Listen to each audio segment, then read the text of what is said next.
Hello students, आज हम लोग कार्बोक्सिलिक एसिड यूनिट के पार्ट नंबर 12 में हैं और कल ascent of carboxylic acid series पढ़ा था और आज के इस वीडियो में डिसेंट ऑफ कार्बोक्सिलिक एसिड की सीरीज के लिए रिएक्शन का स्टडी करेंगे। कुछ इम्पॉर्टेंट पॉइंट्स हैं जिनका डिस्कशन करेंगे और कार्बोक्सिलिक एसिड यूनिट का लास्ट करेंगे। तो according to word meaning descent of carboxylic acid अर्थात कार्बोक्सिलिक एसिड श्रेणी में अवरोहण। तो यहाँ सीरीज हायर कार्बोक्सिलिक एसिड से लोअर कार्बोक्सिलिक एसिड की ओर मूव करती है, अर्थात इन अभिक्रियाओं में कार्बोक्सिलिक अम्लों के उच्च सदस्यों से निम्न सदस्यों का निर्माण किया जाता है। तो सबसे पहले मेन रिएक्शन के माध्यम से higher to lower carboxylic acid का फॉर्मेशन समझते हैं, देन इसके बाद एग्जाम्पल के माध्यम से इसे कंफर्म करते हैं। तो यहाँ मेन रिएक्शन समझ लेते हैं। RCH2COOH हायर कार्बोक्सिलिक एसिड का सदस्य है। इसे NH4OH से रिएक्ट कराते हैं, अमोनियम हाइड्रोक्साइड से रिएक्ट कराते हैं। तो हाइड्रोजन और OH मिलकर वाटर का सब्स्ट्रक्शन करेंगे यहाँ से और H2O के रिमूवल से अमोनियम ग्रुप ऐड हो जाएगा, जिससे अमोनियम साल्ट का फॉर्मेशन होगा। देन हाइड्रोलिसिस से यहाँ से 2 hydrogen and single oxygen water molecule का सब्स्ट्रक्शन करेंगे। देन प्रोडक्ट एमाइड के रूप में प्राप्त होगा RCH2CONH2। इन्हें एमाइड सदस्य कहते हैं। इसका रिएक्ट ब्रोमीन और कास्टिक पोटास अर्थात KOH से कराते हैं। तो ये इसे 1 डिग्री एमाइंस में कन्वर्ट करता है, जिनका फार्मूला रिप्रेजेंट करेंगे RCH2NH2। देन इन एमाइंस को NaNO2 और HCl के मीडियम में रिएक्ट कराते हैं। तो ये इसे एल्कोहल में कन्वर्ट करता है और इसके द्वारा 1 डिग्री एल्कोहल अर्थात प्राथमिक एल्कोहल प्राप्त होते हैं। इन प्राथमिक एल्कोहलों का या 1 डिग्री एल्कोहलों का ऑक्सीडेशन कराते हैं। तो एल्कोहल एल्डिहाइड्स में चेंज हो जाते हैं और फिर इस एल्डिहाइड का डायरेक्ट ऑक्सीडेशन कराते हैं। तो यहाँ से कार्बोक्सिलिक एसिड प्राप्त होते हैं, जो कि लोअर कार्बोक्सिलिक एसिड होते हैं according to their molecular weight. तो हमने higher molecular weight of carboxylic acid से रिएक्शन को स्टार्ट किया था और as a product lower molecular weight का कार्बोक्सिलिक एसिड सदस्य प्राप्त हुआ। तो अब इसे हम एक एग्जाम्पल के माध्यम से कंफर्म करते हैं। Suppose that higher carboxylic acid का सदस्य लिया CH3, CH2 and COOH, 3 carbon की सीरीज है। इसे प्रोपेनोइक एसिड नॉमिनेट करेंगे। प्रोपेनोइक एसिड अमोनियम हाइड्रोक्साइड से रिएक्ट कराएंगे, NH4OH से वाटर का सब्स्ट्रक्शन होगा, कंपाउंड बनेगा CH3, CH2, COONH4, जिसे अमोनियम साल्ट के रूप में प्रोड्यूस करेंगे। तो इसे अमोनियम प्रोपेनोएट नॉमिनेट करेंगे। इस प्राप्त कंपाउंड को जब हीट करेंगे तो यहाँ से वाटर का सब्स्ट्रक्शन होगा, H2O के पृथक्करण से कंपाउंड बनेगा CH3, CH2, CONH2 और इसे नॉमिनेट करेंगे प्रोपेनामाइड और यह एमाइड सदस्य होगा। देन प्रोपेनामाइड का रिएक्ट कराएंगे ब्रोमीन और caustic potash Br2 plus KOH से, कंपाउंड बनेगा CH3 CH2 NH2 और ये 1 डिग्री एमाइन होगा।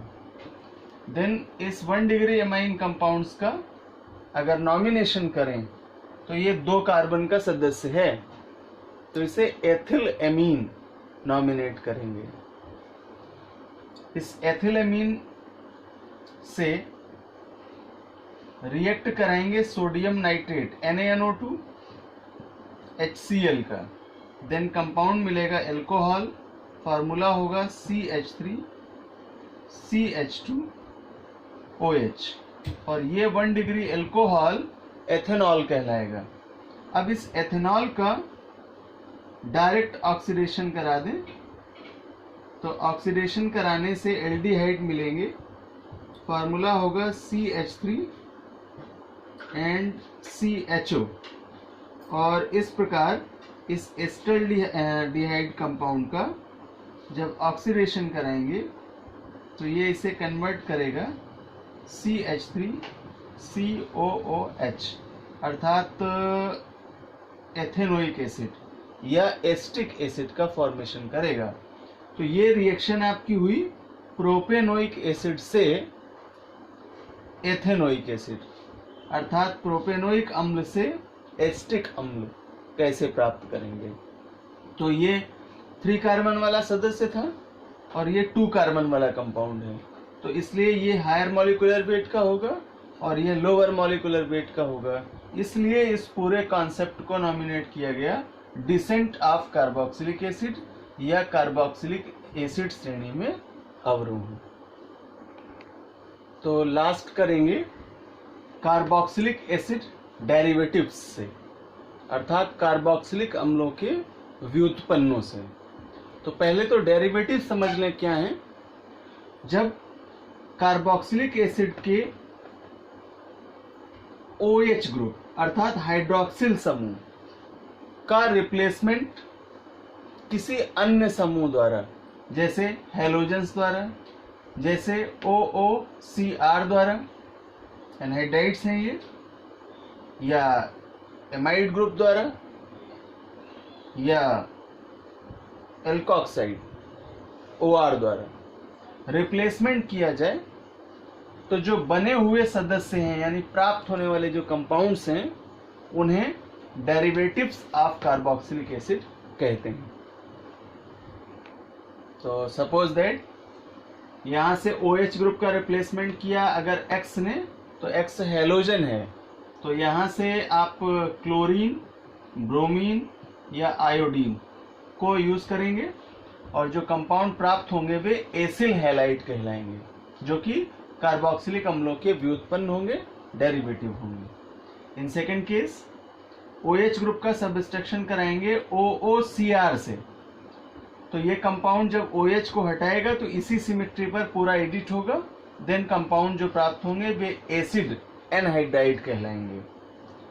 नाउ थर्ड, OH का रिप्लेसमेंट NH2 से करेंगे, तो जब NH2 से करेंगे एमाइन ग्रुप इसमें ऐड होगा तो एमाइड कंपाउंड प्राप्त होंगे जिन्हें एसिड एमाइड नॉमिनेट करेंगे। नाउ फोर्थ केस, OH का रिप्लेसमेंट जब OR द्वारा होगा तो ये एल्किल ग्रुप इसमें जुड़े हुए कार्बोक्सिलिक अम्लों में जुड़े हुए एल्किल ग्रुप से डिफरेंट होगा, इसलिए इसे R- से रिप्रेजेंट करते हैं। तो यहाँ OH के रिप्लेसमेंट से OR के एडिशन से जो कंपाउंड प्राप्त होंगे वे एस्टर्स कहलाएंगे, अर्थात एस्टर्स का फॉर्मेशन होगा। तो इस प्रकार acyl halide, acid anhydride, acid amide and esters are the derivatives of carboxylic acid. तो स्टूडेंट्स, अगर इस यूनिट को एज ए समरी रिप्रेजेंट करें तो हम लोगों ने एल्डिहाइड, कीटोन और कार्बोक्सिलिक एसिड 3 पार्ट्स यहाँ कंप्लीट किए हैं और उनमें से इंट्रोडक्शन, क्लासिफिकेशन, IUPAC नॉमिनेशन,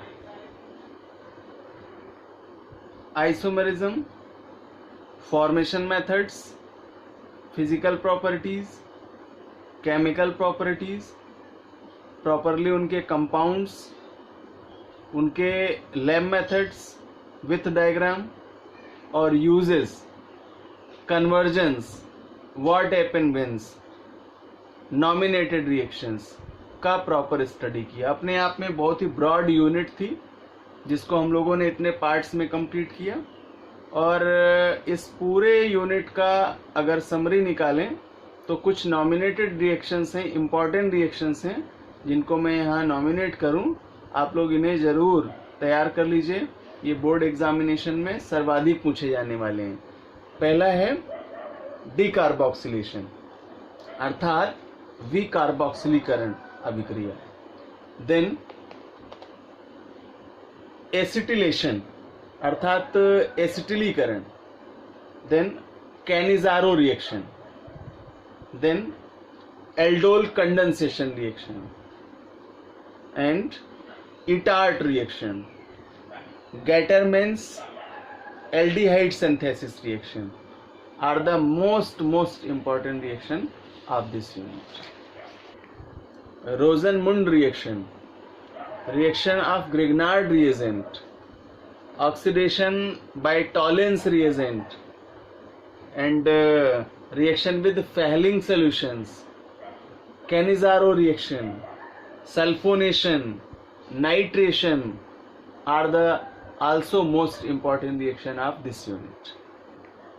कुछ टेस्ट भी हैं इनके जो आपस में कंपैरेटिव बेस, तो इन्हें कंपैरिजन बेस स्टडी करेंगे, तुलनात्मक रूप में इनका अध्ययन करेंगे और इनके टेस्ट यानी परीक्षण के द्वारा इनकी पहचान करेंगे।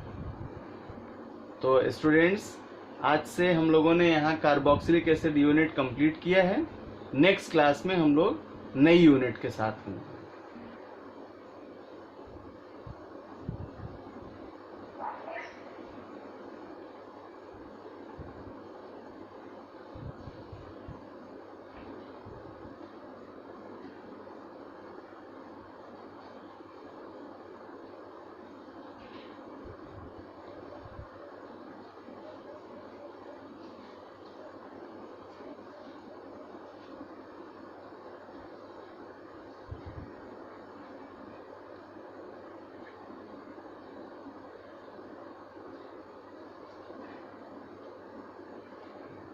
तो स्टूडेंट्स, कार्बोक्सिलिक एसिड्स को कंप्लीट करने के लिए लेक्चर नंबर 1 से लेकर के 12 तक के सभी वीडियोस को आप ज़रूर देखिए और प्रत्येक वीडियो में उनसे संबंधित जो महत्वपूर्ण क्वेश्चंस हैं, इम्पॉर्टेंट क्वेश्चन हैं, जो एग्जामिनेशन के लिए आपके लिए मोस्ट इम्पॉर्टेंट क्वेश्चंस हैं, वे आपको वहाँ उपलब्ध हैं।